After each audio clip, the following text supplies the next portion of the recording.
ఈ program Joyce Meyer ministries partners మరియు friends ద్వారా స్పాన్సర్ చేయబడింది. ఈనాటి నా ముఖ్యమైన విషయాల్లో ఒకటి, ఏదైనా పొందడానికి మంచిని చేయడం మనం ఆపి అది మంచి కనుక మంచిని చేయాలన్నదే. ప్రజలు ఏది మంచో దాన్నే చేయాలని నిర్ణయించుకోవాలి. మీ మనసును గురించి చెప్తున్నాను, అది మంచి కనుక మంచినే చేయాలనుకోండి. ఎన్నడూ ఫలితము రాకున్నా సరే.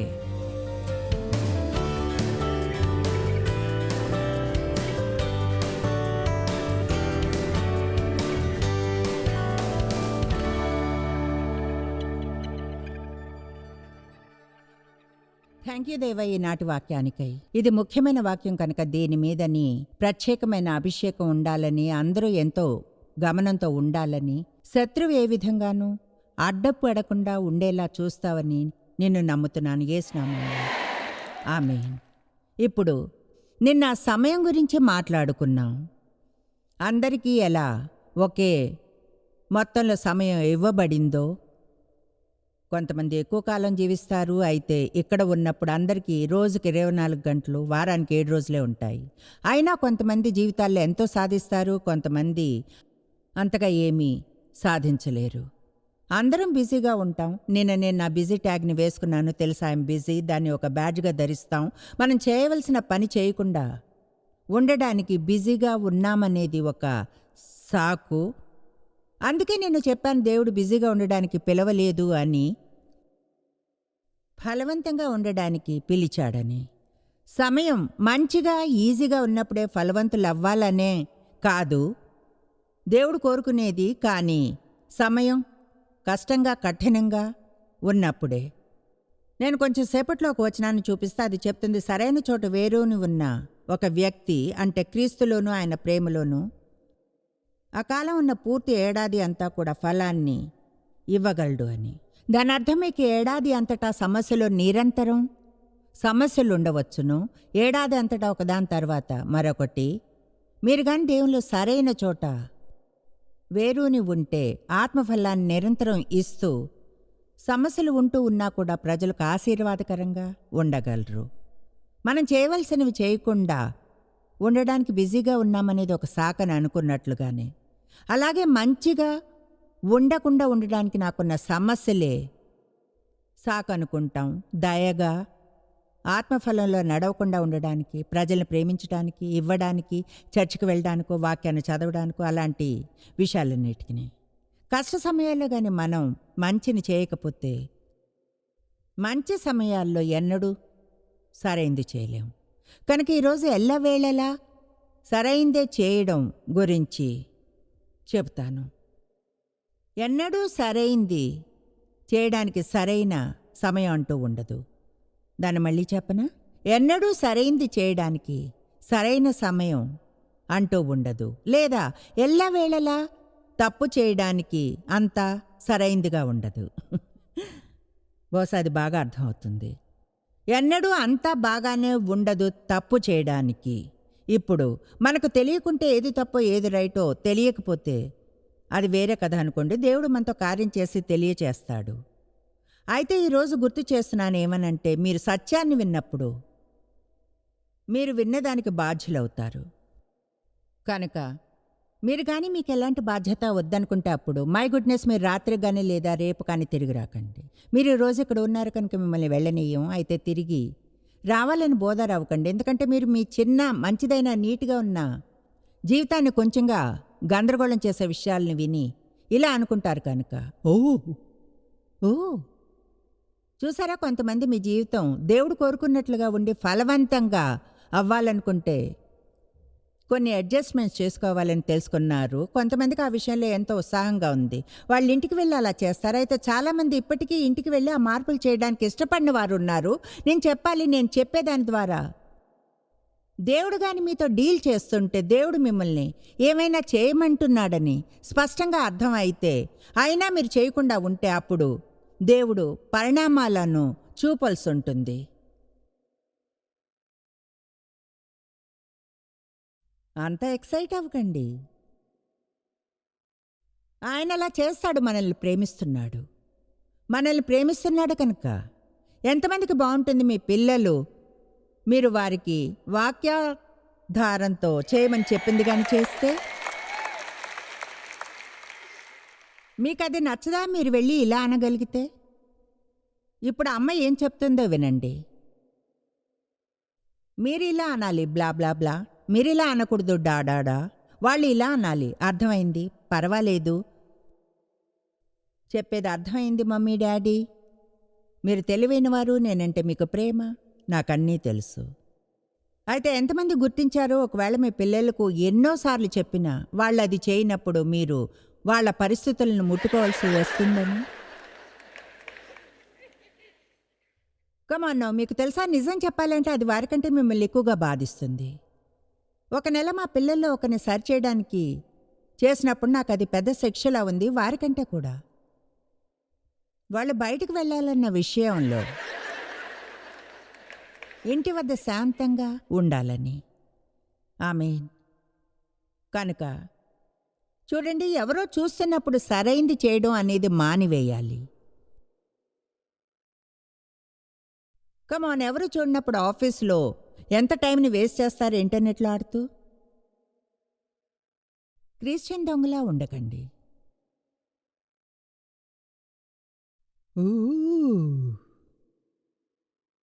ఇతరులు మీకేం చేయాలనుకుంటారో మీరు చేయండి. అది కానీ మీ కంపెనీ అయితే ప్రజలు ఎలా స్పందించాలనుకుంటారు? అవును, చూడండి, నేను అక్కడికి వెళ్ళను. నేను చెప్పగలను అక్కడికి వెళ్ళాలనుకోరు కనుక నేను అది చెప్పను. అయితే దేవుడు ఎప్పుడూ చూస్తుంటాడు కనుక సరైంది చేయడం ఆరంభించాలి. బహుశా మనకు అర్థం కాందే అదే. దేవుడు ఎప్పుడూ చూస్తుంటాడని, అన్ని వేళ్ళ అన్ని చోట్ల ఉంటాడు కనుక ప్రజల్ని ప్రీతిపరచడానికి జీవించలేను. ఎందుకంటే వాళ్ళు చూసేప్పుడు నేను ఒక పని చేస్తుంటాను, వాళ్ళు చూడనప్పుడు మరొక పని చేస్తాను. కమాన్, కేవలం నేను చేయవలసి వచ్చినప్పుడే సరైంది చేసే వ్యక్తిలో ఉండాలనుకోను. ఒకవేళ చేయలేకపోతే సమస్యలో పడతానని అనుకుంటే నీతికి కట్టుబడి ఉండాలి అనుకుంటాను. ఎందుకంటే యేసుక్రీస్తు రక్తం ద్వారా మనం దేవునితో నీతిగా చేయబడ్డాం కనుక మనలో నీతి ఉంది.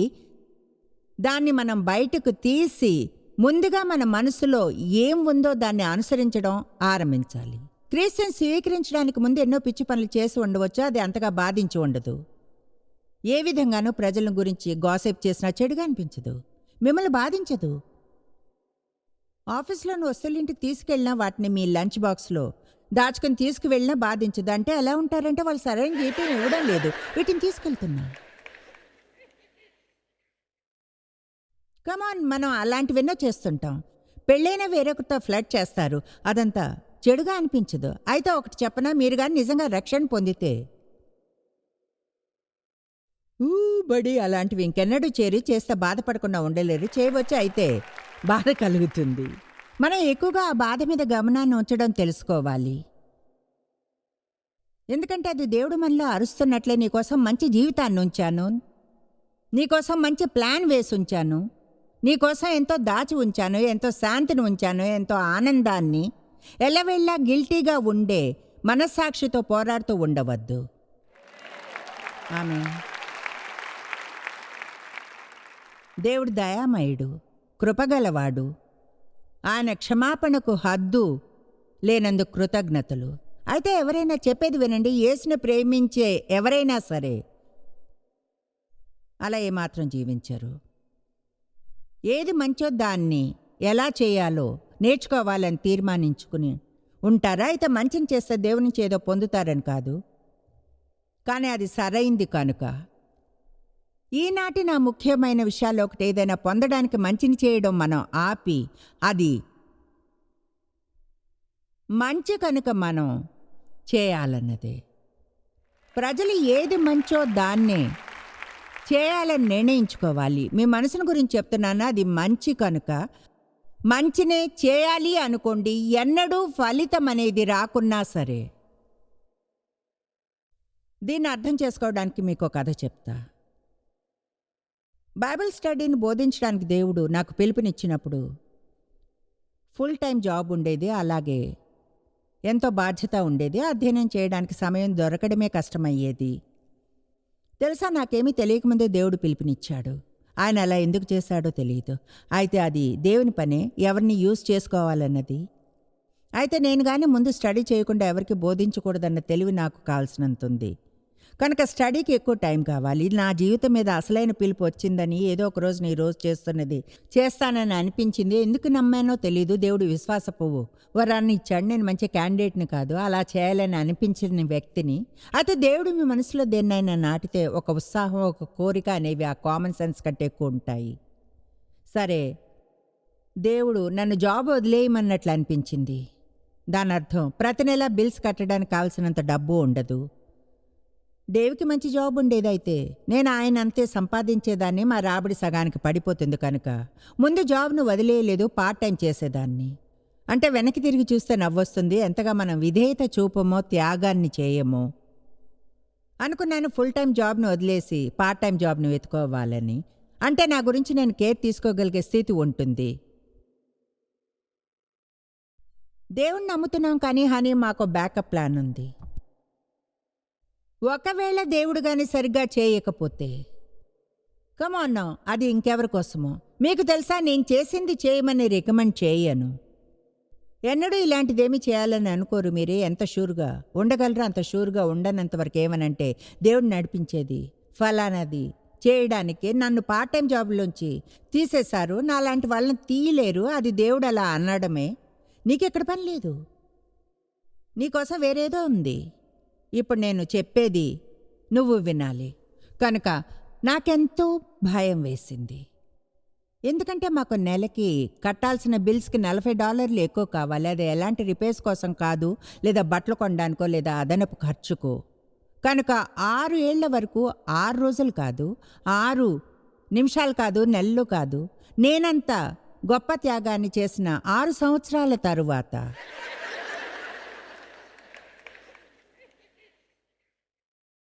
మాకు ఉన్న దానికంటే తక్కువ ఉండేది. నాకది అసలు అర్థం కాలేదు. చూడండి, ఏది రైటో దాన్ని చేసినప్పుడు సరైన ఫలితం వెంటనే రాదు. కమాన్, ఈ ఉదయం సమయం చాలా బాగుంటుంది. కమాన్, సరైనది చేసినప్పుడు సరైన ఫలితం రానప్పుడు చాలామంది ఆ పని ఎక్కువ కాలం చేయరు. కొంతకాలం చేశాక అనుకుంటారు, ఏమన్నా తెలుసా, ఇది పని చేయడం లేదు.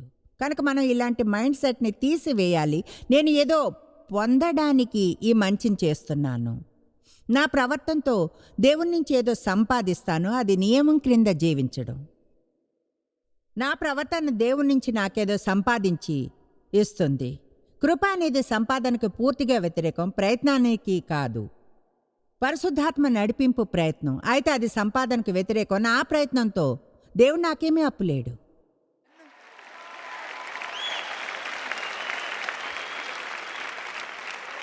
దేవుడు నాకేమీ ఇవ్వనవసరం లేదు. లేదా మీకు ఏదైనా రోజు మనం ప్రార్థించినందున, ప్రతి ఏడాది బైబిల్ని చదివినందును, ఎంతో శ్రద్ధగా దశభాగం ఇస్తున్నందును, వీధిలోని ముసలి వాళ్ళకి ఏదో కొంచెం హెల్ప్ చేసినందును. బైబిల్ చెప్తుంది మనం అలాంటి పనులు చేసినప్పుడు మనం ఏం చేయాలో అవి చేస్తున్నామని. కనుక దేవుడు నాకేమీ అప్పులేడు. నేను చేయవలసింది చేయాలి, ఎందుకంటే ఆయన నా కోసం చేసిన వాటికి ఆయన ఎంతో ప్రేమిస్తున్నందున. అందువలన నేను ఏది మంచో అదే చేస్తాను. ఊపిరి ఉన్నంత వరకు దేవుణ్ణి మహిమపరచడానికి బహుశా గొప్ప ఫలితం వస్తుందని ఆశిస్తాను. ఒకవేళ రాకుంటే, ఇప్పుడు నన్ను చూడండి, మీతో ఒక మాట చెప్పాలని దేవుడు అనుకుంటున్నాడు. ఫలితానికి మనం బాధ్యులం కాదు, ఫలితానికి బాధ్యుడు దేవుడే. అయితే నేను దేనికి బాధ్యురాలనో అలాగే మీరు. అదేమిటంటే మంచిని చేస్తూ ఉండడం, చేస్తూ ఉండడం, మంచి వాటినే చేయడం. సరే, చివరికి నా జాబ్ని వదిలేశాను. 6 సంవత్సరాలు అంటే నాకు గ్యారేజ్ సేల్లో గొప్ప విశ్వాసం ఉండేది. చూడండి, మా పిల్లలకు షూస్ కావాలంటే మీకు తెలుసా, అది నాకు బాగుండేది. ఎందుకంటే దేవుడు కొంచెంలోనే అన్నీ ఏర్పరుస్తూ ఉన్నాడు, చిన్న మార్గాల్లో. నిజం చెప్పాలంటే నా జీవితంలో అత్యంత కఠినమైన 6 ఏళ్ళు అవే. అయితే అవే ఎంతో ఉత్సాహపరిచిన 6 ఏళ్ళు కూడా. మీరు అనవచ్చు, ఆ 6 ఏళ్ళు ఎందుకంత ఉత్సాహంగా ఉన్నాయని. ఎందుకంటే పూర్తిగా దేవుని మీద ఆధారపడి ఉన్నాను. అది నాకెంతో భయంకరంగా ఉన్నా ఆత్మికంగా నాకెంతో హెల్ప్ చేశాయి. నేను చాలా చిన్న విషయాలకు కూడా దేవుణ్ణి నమ్మాలి, వాటిని అడగడానికి కూడా ఎంతో ఇబ్బందిగా ఉండేది. ఎందుకంటే చెప్పాలంటే ఎంతో ఇండిపెండెంట్గా ఉండేదాన్ని, సమర్థురాల్ని.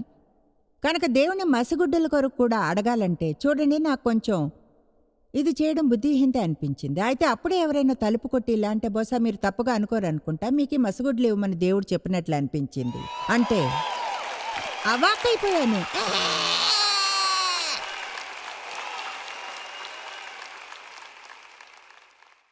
మీకు తెలుసా, ఇప్పుడు నేనుగా వెళ్ళి వాటిని కొనుక్కోగలను. అయితే ఆ రోజులు నాకు అక్షరాల దేవుని విశ్వాసాన్ని తెలుసుకోవడానికి హెల్ప్ చేశాయి. ఇక్కడ నిల్చుని అనగలం దేవుడు విశ్వాసపరుడు, దేవుడు విశ్వాసపరుడు. అయితే ఏమిటో తెలుసా, దేవుని యొక్క విశ్వాసాన్ని అనుభవించినంత వరకు మనం దేవునితో ఎన్నడూ ఏమీ అనుభవించలేము, ఒకవేళ ఆయన వద్దనుకుంటే. కనుక దేవుడు మనల్ని ఆయన అవసరం ఉండే చోట ఉంచుతాడు. దాన్ని ఎలా ఇష్టపడాలో మనం తెలుసుకోవాలి. చూడండి, అలా జరుగుతున్న సమయంలో ప్రజలు పొందిన వేర్వేరు బ్లెస్సింగ్స్ని గురించి వింటా. డేవికి ఒక బ్రదర్ ఉండేవారు. ఆయన భార్య ఇద్దరు ఆర్థికంగా మాకంటే పై స్థితిలో ఉన్నారు. వాళ్ళు వచ్చినప్పుడు చేసేది అంతటి గురించి వినేదాన్ని. తెలుసా, నాకు వాళ్ళు వచ్చి చూడడానికి వచ్చినప్పుడు ఎంతో కష్టంగా ఉండేది. క్రిందకు రావడానికి వేరువేరు ప్రజలు ఆశీర్వదించబడేవారు. తెలుసా, వారికై నేను సంతోషంగా ఉండేదాన్ని. అయితే ఏమిటి తెలుసా, ఏదైనా కొరత ఉండి మిగతా వారందరూ బ్లెస్ చేయబడుతుంటే కష్టంగా ఉంటుంది. సరే, ఒక రోజున మా పాస్టర్ వచ్చారు. ఆయన మాట్లాడడానికి బయటికి వెళ్ళేవారు. నేను ఇంకా ఆ పాయింట్కి చేరుకోలేదు. నాకు బయటికి వెళ్ళి చెప్పాలని ఉండేది. అప్పటికి ఇంకా హోమ్ బైబిల్ స్టడీని చేస్తున్నా. సరే, ఒక రోజున ఆయన వచ్చి ఆయన పొందిన గొప్ప కానుకల రిపోర్ట్ని గురించి చెప్పారు. ఎంత ధారాళంగా ఉందో, ఎలా ఇద్దరు ఆయనతో ఆయన పరిచర్యలో పార్ట్నర్స్ కావడానికి వెయిట్ చేస్తున్నారో, వాళ్ళు చేస్తున్న దాని గురించి ప్రతి నెలా కూడా. అప్పుడు సడన్గా ఆయన నా వైపు చూసి ఇలా అన్నారు, నేను నీకు ఈ విషయం చెప్తే పర్వాలేదుగా, ఎందుకంటే అంత అవసరతలో ఉన్నా అన్నాను. ఓ ఎస్, దేవునికి స్తుతులు, సంతోషంగా ఉంది. అబద్ధం చెప్పాను. అయితే చూడండి, సంతోషంగా ఉండడానికి ట్రై చేశాను. ఆయన వెళ్ళిపోయాక మా అమ్మాయి ఇంటికి వెళ్ళి మంచం మీద అడ్డంగా పడిపోయి ఏడ్చాను. ఎంతో కష్టంగా ఉంది. ఏడ్చాను, బాగా ఏడ్చాను. అప్పుడు ఒక నిర్ణయం, ఒక స్టేట్మెంట్ చేశాను. అన్నాను, దేవా, నేను శతభాగం ఇచ్చి కానుకలు ఇస్తాను. నన్ను పొందడానికి నువ్వు వచ్చేంత వరకు ఒక్క ఫలితం కూడా పొందకున్నా కూడా నేను అలానే చేస్తాను.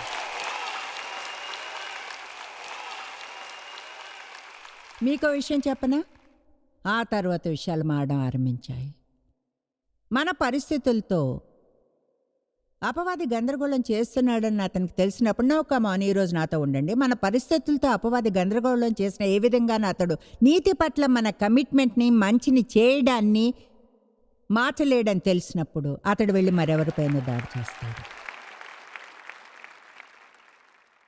ఇప్పుడు లూకా 12:2-3, మరుగైనదేదియు బయలుపరచబడకపోదు, రహస్యమైన దేదియు తెలియబడకపోదు.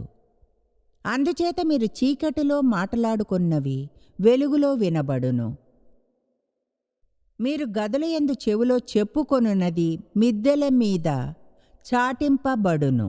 ఇప్పుడు దాన్ని నేను అందరూ అర్థం చేసుకోవడానికి చాలాసార్లు చదవాలేమో. అయితే ముందుగా ఏం చెప్తుందంటే, రహస్యంగా మీరు తప్పును చేస్తే ఎవరికి దాని గురించి తెలియదని అనుకోవద్దు. కనుక హద్దుగీత ఇదే. మనం ఏమీ దాచడం లేదు. దేవుని నుంచి ఏమీ దాచలేము.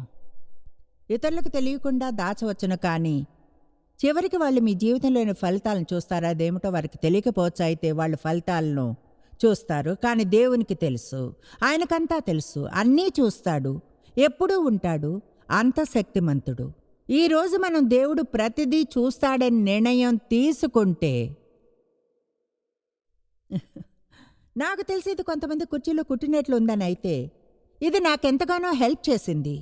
దేవుడు ప్రతిదీ చూస్తాడని, ఆయన్ని గౌరవించాలి అని, ప్రజలు ఏమనుకుంటారనో లేదా ప్రజలు ఏమంటారో నేను జీవించకుండా ప్రజల్ని ప్రీతిపరచకుండా ఉండాలని నేను నా మనసులో ఒక నిర్ణయం తీసుకోవాలి. ఎల్లవెళ్ళ మంచినే చేయాలని, ఎన్నడూ సరైనది చేయని అవసరం లేదనే సమయం ఉండదని అర్థం చేసుకోవడానికి, అది దేవుని కోసమే చేయాలని, కేవలం దేవుని కోసమే, దేవుని నుంచి ఏమీ పొందడానికి కాదు, కానీ ఆయనతో కేవలం ప్రేమలో ఉన్నందునే.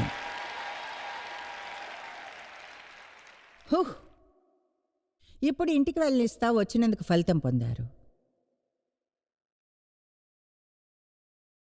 కరువులో ఫలాన్నివ్వడం. అక్కడ ఆరంభిద్దాం. పరిస్థితులు బాగున్నప్పుడు సంతోషంగా ఉండి, పరిస్థితులు చెడుగా ఉన్నప్పుడు సంతోషంగా లేకుండా ఉండేవారిలా ఉండడం మానేద్దాం. అక్కడ ఆరంభిద్దామా? మంచి కోపంతో ఏం వచ్చినా ఎలా సహించాలో తెలుసుకుందామా? నేను దానికేం చేయలేను, అప్సెట్ అవుతానంత. లేదు లేదు లేదు, నోప్ నోప్ నోప్. ఏమిటో చెప్పనా, మనం ఎవరి ముందు కోపం చూపుతామో, ఎవరి ముందు మనల్ని మనం కంట్రోల్ చేసుకుంటామో చూస్తే ఆశ్చర్యం. కమాన్, ఇంట్లో ఎన్నడూ ఉండనంత కోపంతో ఉండొచ్చు, అరుస్తూ కేకలు వేస్తూ, పిల్లల మీద భర్త మీద కేకలు పెడుతూ, చిరాకు పడుతూ, ఒకవేళ అప్పుడే డోర్ బెల్ కొడితే. ఒక విషయం చెప్పనా, ఒక మార్పు అనేది ఎంత ఫాస్ట్గా వచ్చేస్తుందంటే అది మీ బుర్రని ఓ చాయిస్ ప్రైజ్ ది లార్డ్, వావ్, ఎంతో సంతోషం వచ్చినందుకు. మీకు విషయం తెలుసా, యేసు ముందే అక్కడున్నాడు.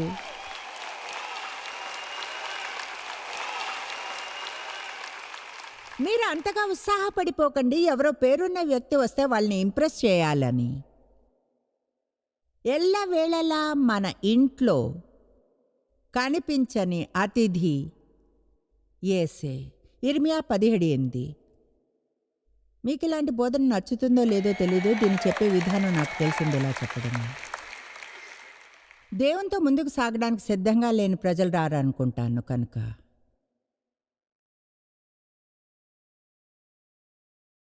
మనం ఇప్పుడు ఇర్మియా 17:7-8 వచనాలను చూద్దాం. యెహోవాను నమ్ముకొనివాడు ధన్యుడు, ఆయన మీద ఆధారపడి ఆయనలో నిరీక్షణ నుంచువాడు.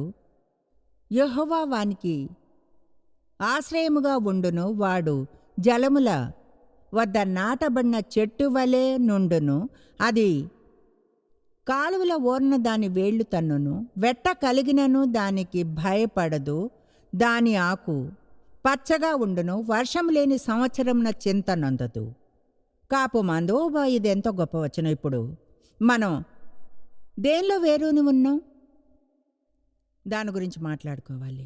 చూడండి, నా నమ్మకం కానీ దేవుని ప్రేమలో వేరుని ఉంటే అప్పుడు నేను చేసేదానికి ఎవరి అంగీకారము లేనందున నిరాశపడిపోనవసరం లేదు, కానీ అది లేకుండా సాగిపోగలను.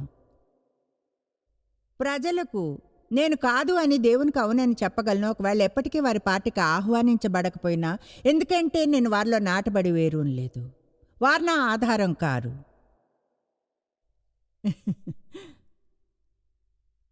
ఆమేన్. అయితే నేను దేవునితో ముందుకు సాగిపోగలను. ఇతరులు ఎలా అన్నా కూడా, చూడు, ఒకవేళ నువ్వు ఆ యేసు ఈ అంటే ఎలా జీసస్ ఈ ఓకే.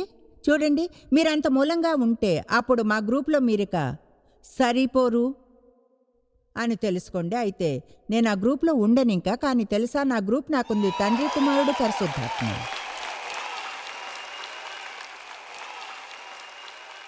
ఇది చాలా కాలం క్రితమే నిర్ణయించుకున్నాను, మీరు నిర్ణయించుకోండి. కనుక దాని గురించి ఆలోచిద్దాం. మనం అనుకున్నట్లు పనులు జరగకుంటే ఎంత ఈజీగా అప్సెట్ అవుతాం, ఎంత త్వరగా కోపం వస్తుంది, వచ్చినప్పుడు నిమ్మళించడానికి ఎంత సమయం పడుతుంది. ఎవరితోనైనా తగాదాగానుంటే ముందుగా మీరే వెళ్ళి వాళ్ళకి సారీ చెప్పడానికి ఎంత సమయం పడుతుంది.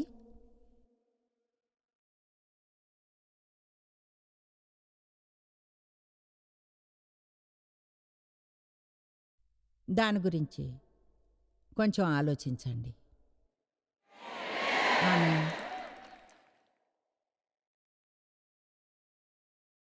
నా నిజాయితీ స్థాయి ఎంతలో ఉంది, మాటను ఎంతవరకు నిలబెట్టుకుంటాను, కష్టంగా ఉన్నా కూడా, లేదా ప్రజలకు పనులు చేస్తానని చెప్పే అలవాటు ఉండి తర్వాత చేయాలని పెంచుకుంటే చేయకపోతే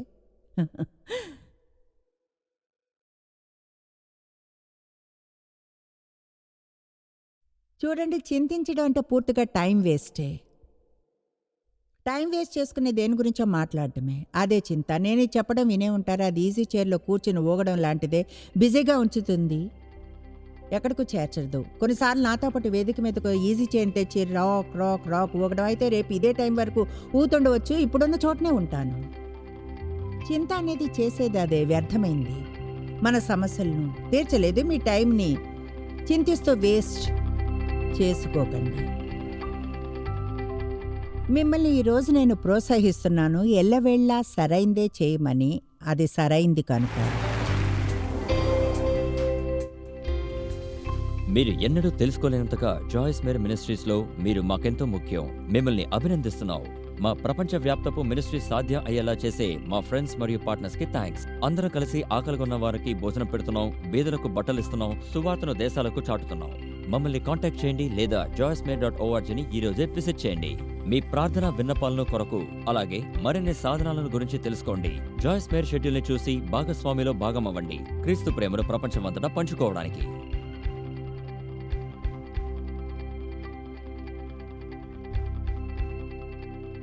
ఈ program Joyce Meyer ministries partners మరియు ఫ్రెండ్స్ ద్వారా స్పాన్సర్ చేయబడింది.